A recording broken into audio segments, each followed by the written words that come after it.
Hello everyone, कैसे हैं आप सब। आई होप आप सब अच्छे होंगे। तो चलिए आज के मुद्दे पे बात करते हैं।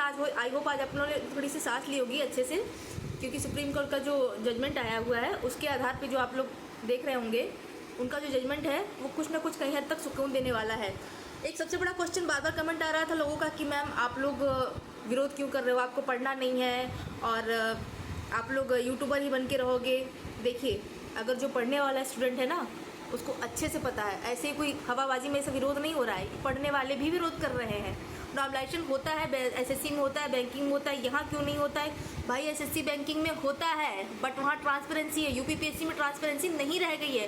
ताज़ा उदाहरण आपको मैं दे दूँ, यूपीपीसीएस जे 2022, ठीक है, यूपीपीसीएस जे 2022 का जो रिजल्ट आया था उसमें एक लड़के ने जो रिट दायर की, उसके बाद पता लगाया गया तो उसकी कॉपी चेंज कर दी गई थी। और ऐसा एक के साथ नहीं, बहुत के साथ हुआ था।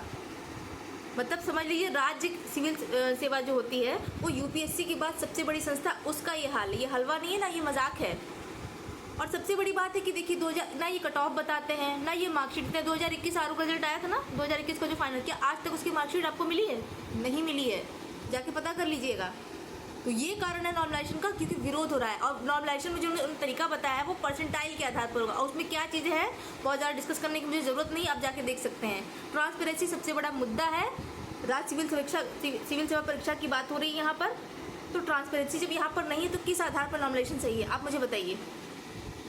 आयोग में एक शिफ्ट का पेपर बनता है, 8 से 10 क्वेश्चन हमेशा गलत रहते हैं। मॉडिफाइड आंसर की जारी नहीं करते हैं, कहते हैं कि हमारी बौद्धिक संपदा। एसएससी बैंकिंग से आप तुलना करते हैं, एसएससी बैंकिंग में जाइए देखिए, वो बताते हैं आंसर की आपके सामने आ जाती है। आपने कितने क्वेश्चन अटेम्प्ट किए, आपके कितने गलत थे, आपके कितने सही थे, आपका एक्चुअल स्कोर क्या था। हालांकि अभ्यर्थी वहाँ भी प्रभावित होते हैं, नॉर्मलाइजेशन में अभ्यर्थी प्रभावित होते हैं, बट कम से कम ट्रांसपेरेंसी तो है वहाँ पर। क्या आपके यहाँ ट्रांसपेरेंसी है? तो कहाँ पे सही रहेगा? बस सीधा सीधा आप एग्जाम करा दीजिए, उसके बाद आपको पीडीएफ दे दी जाती है कि भाई देखो तुम्हारा रिजल्ट आ गया है, इसमें तुम्हारा नाम है तो तुम इन, नहीं तो आउट। ना तुम्हें अपने एक्चुअल स्कोर पता है, ना तुम्हें कट ऑफ पता है, ना तुम्हें मार्कशीट दी जाती है। तो कहाँ तक सही है? आयोग अपनी बातों पर नहीं टिक पा रहा है। बड़ी ही शर्म की बात है। आरओ का जो री एग्ज़ाम का प्रोटेस्ट हुआ था उसमें जो बातें हुई थी, उसमें आयोग की तरफ से जो वार्ता हुई थी उसमें यही कहा गया था कि आप लोग निश्चिंत रहिए, आप लोग के पक्ष में रहेंगे, हम छात्रों के हित में है।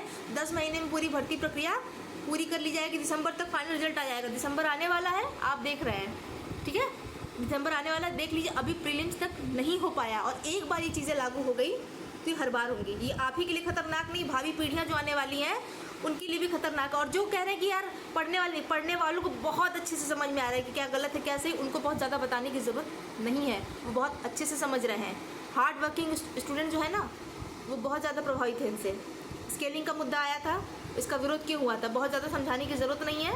If you are hard working, if you are serious about your studies, आपको अच्छे से पता होगा।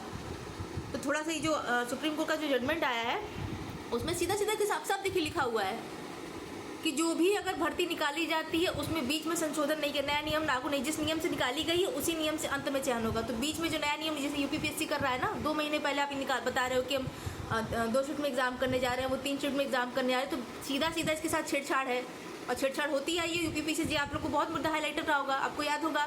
जो भी अगर पढ़ाई कर रहे हैं, प्रिपरेशन रहे हैं कई सालों से, मतलब 2-3 साल से भी, उनको सबको पता है ट्रांसपेरेंसी नहीं रह गई आयोग में, ये सही बात है। और ये बहुत मज़ा नहीं आ रहा है करके, स्टूडेंट्स का ही घूम फिरा के नुकसान है, इसमें किसी का फ़ायदा नहीं है।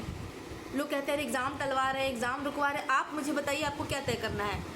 आपको एग्ज़ाम देने से मतलब है या सिलेक्शन से मतलब है, ये आपको तय करना। और बाद नुकसान तो है, किसी को खुशी नहीं एग्ज़ाम टलने, और एग्ज़ाम टलने की यहाँ बात ही नहीं थी कभी। स्टूडेंट्स हमेशा चाहते थे टाइम पे एग्ज़ाम हो, 1 शीट पे हो। इन्होंने एसओपी का दे दिया कि अरे एसओपी में इस बार एसओपी चेंज करो यार, क्यों ऐसे? मेरा सबसे बड़ा मुद्दा है जो कहने का है कि एसओपी बना दिया गया है कि प्राइवेट स्कूल को सेंटर नहीं बना सकते हैं। भाई पहले भी तो प्राइवेट स्कूल में एग्ज़ाम होते थे ना, सेंटर वहाँ भी तो बनते थे।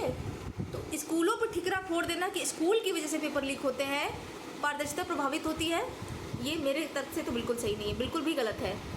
तो ये कुछ मेरे तर्क नॉर्मलाइजेशन का सीधा विरोध का सिर्फ एक ही कारण है, ट्रांसपेरेंसी ना होना, बाकी और कोई बात नहीं है इसमें। इसलिए मैं खुलेआम बोलती हूँ, मैं इसके फेवर में नहीं हूँ और मुझे छात्र हित में नहीं लगता है। और जो समझदार होंगे इन चीज़ों को समझ रहे होंगे, इसलिए ये बातें मैं आपसे आके कह रही हूँ। और एक बात आप लोगों से ये भी कहूँगी कि अगर आपसे कोई कहे कि देखो अप्रैल में पेपर जाएगा, मई में पेपर जाएगा, इट्स अनप्रेडिक्टेबल, ठीक है। कुछ भी हो रहा है, कोई भी गतिविधि, कोई भी मूवमेंट हो रहा करो, लेकिन प्लीज़ पढ़ाई छोड़ के मत करो। पढ़ाई आपकी प्राथमिकता होनी चाहिए, पढ़ाई से बढ़कर कुछ नहीं होता है। लेकिन नॉर्मलाइजेशन के मुद्दे पे बार बार लोगों के कमेंट्स आ रहे थे कि आप विरोध कर रही हैं, आपको पढ़ना नहीं है, और भी लोगों कह रहे थे। खैर मुझे फ़र्क नहीं पड़ता इन चीज़ों से, लेकिन मैं बता रही हूँ इसका कारण क्या है। नॉर्मलाइजेशन का विरोध होने का कारण क्या है? पहली ट्रांसपेरेंसी ना होना, जो ऐतिहासिक रहा है आयोग का, ट्रांसपेरेंसी नहीं रह गई है, कोई माने चाहे ना माने, जो अवगत होंगे उनको बहुत भली भांति पता होगा। और दूसरा, नॉर्मलाइजेशन में परसेंटाइल का आधार लगा। अब वो चीज़ें डिटेल में क्या है आप आयोग की वेबसाइट पे ही जाके देख लीजिए, मैं बहुत ज़्यादा आपको नहीं समझा सकती, आप देख लीजिए, आपको खुद समझ में, पढ़े लिखे सभी समझदार है, समझ में आ जाएगी चीज़ें। तो ये सारी बातें थी, तो आई होप कि आयोग हमारे हित में फैसला ले और ये चीज़ें लागू ना हो, क्योंकि अगर ये लागू हो गई ना तो पूरा सिस्टम बेकार हो जाएगा यार, पूरा सिस्टम बेकार हो जाएगा। फिर पढ़ाई तो करना ही है, लेकिन लक आधारित जो हो जाएगा। ट्रांसपेरेंसी होना एग्जाम में बहुत ज़रूरी है। आप क्यों नहीं मार्कशीट दिखाते, आप क्यों नहीं कट ऑफ जारी करते, मॉडिफाइड आंसर की क्यों नहीं जारी करते, किस ओर से आपकी बौद्धिक संपदा है। स्टूडेंट को ये भी जानने का हक नहीं है उसने कितने क्वेश्चन सही किए, उसने कितने क्वेश्चन गलत किए, उसके एक्चुअल मार्क्स क्या है। बस आप PDF दिखा देते हैं, हम इन PDF में नाम हो तो भाई तुम अंदर हो, PDF में नहीं तुम बाहर हो गए, ये नहीं होता है। आयोग भाई हलवा नहीं है। UPSC के बाद देश की सबसे बड़ी प्रतिष्ठित सिविल सेवा होती है राज्य सिविल सेवा परीक्षा, तो उसके साथ ऐसा खिलवाड़ मजाक नहीं होना चाहिए। छात्रों के हित में सोचना चाहिए, और ये छात्रों के हित में मेरे हिसाब से कहीं भी नहीं है। और जिन लोगों को लग रहा है कि सुप्रीम कोर्ट का वर्डिक्ट क्या है अभी तक नहीं पता है, मैं लिंक में अपना टेलीग्राम चैनल का लिंक डाल दूँगी, आप वहाँ पे अपलोड कर दूँगी, आप वहाँ जाके देख सकते हैं। और बाकी जो भी कुछ अपडेट्स होती रहती है मैं वहाँ पे शेयर करती रहती हूँ, आप चाहे तो देख सकते हैं। आप मेरे चैनल पे या फिर कहीं आपको जहाँ से लगे आप कर सकते हैं। I am not forcing you. So बस यही सारी बातें थी आपसे। आई होप आपको मेरी बातें समझ में आई होंगी। तो देखते हैं आगे क्या होता है, लेकिन आप लोगों से कहेंगे कि गलत है तो गलत का साथ मत दीजिए, बस ये कहना चाहेंगे, ठीक है। तो आज के लिए बस इतना ही। Thank you so much. पढ़ते रहिए, खुश रहिए, आबाद रहिए। धन्यवाद।